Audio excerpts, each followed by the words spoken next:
তাদের বীর দেশে বরণ করা দরকার, সেটার বিষয়ে সরকারের একটা আগ্রহ থাকবে, সেই সাথে এনসিপি ডায়াসপোরা অ্যালায়েন্স এবং সেই সাথে যাতে যুব শক্তি ফিল্ড অ্যালায়েন্স যারা কাজ করেছে তারাও থাকবে।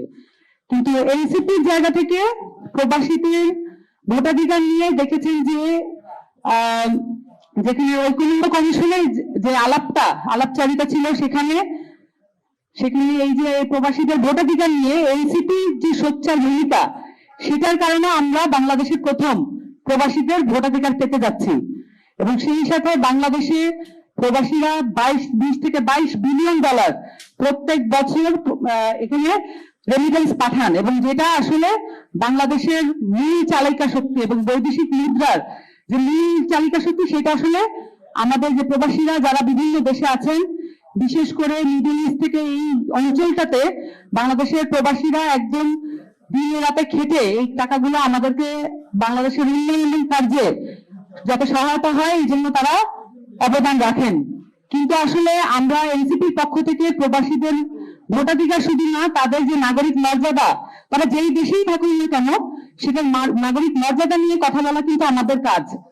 বাংলাদেশ থেকে অন্য দেশে কাজ করতে যাওয়ার ফলে তারা এই দেশের নাগরিকত্ব থেকে কিন্তু বাদ যান না, কিন্তু আমরা যেটা দেখে থাকি তারা যখন যান তারপরে অবর্ণনীয় কষ্ট দুঃখ সহ্য করে তাদেরকে তাদের জীবন জীবিকা বহন করতে হয়। সেই সাথে বাংলাদেশে তাদের যে পরিবার, সেই পরিবারটাকেও বহন করতে হয়। কিন্তু অনেক ক্ষেত্রে বিদেশে তাদের জবের মানে তাদের যে চাকরির নিরাপত্তা, জীবনের নিরাপত্তা, এগুলো অনেক সময় হুমকির মুখে পড়ে। বিশেষত অনেক ক্ষেত্রে আমাদের এখান থেকে আমাদের নারীরা যান বিভিন্ন দেশে, তাদের জীবনের নিরাপত্তা অনেক সময় হুমকির মুখে পড়ে।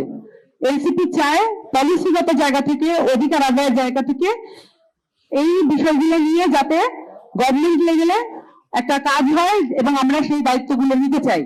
এবং একই সাথে প্রবাসীদের নানান রকমের নাগরিক মর্যাদা এবং তাদের এই দেশে থাকা যে পরিবারগুলো, তাদের নিরাপত্তা নিশ্চিত করা এবং এমবাসি সহ সরকারে এই পরিবারগুলোর যাতে অবাধ চলাচল থাকে এবং অসুবিধা যদি থাকে সেটা যাতে তারা প্রেজেন্ট করতে পারে সরকারের কাছে, সেরকম সুযোগ সুবিধা আসলে থাকা দরকার। এই যে বিষয়টা মানে প্রবাসীরা যখন কারাবন্দী যে বিষয়টা, এটাকে ডিল করতে গিয়ে আমরা দেখেছি সরকারের সাথে রাষ্ট্রের সাথে নাগরিকদের যে দূরত্ব, এটা এনসিপি দেখেছে।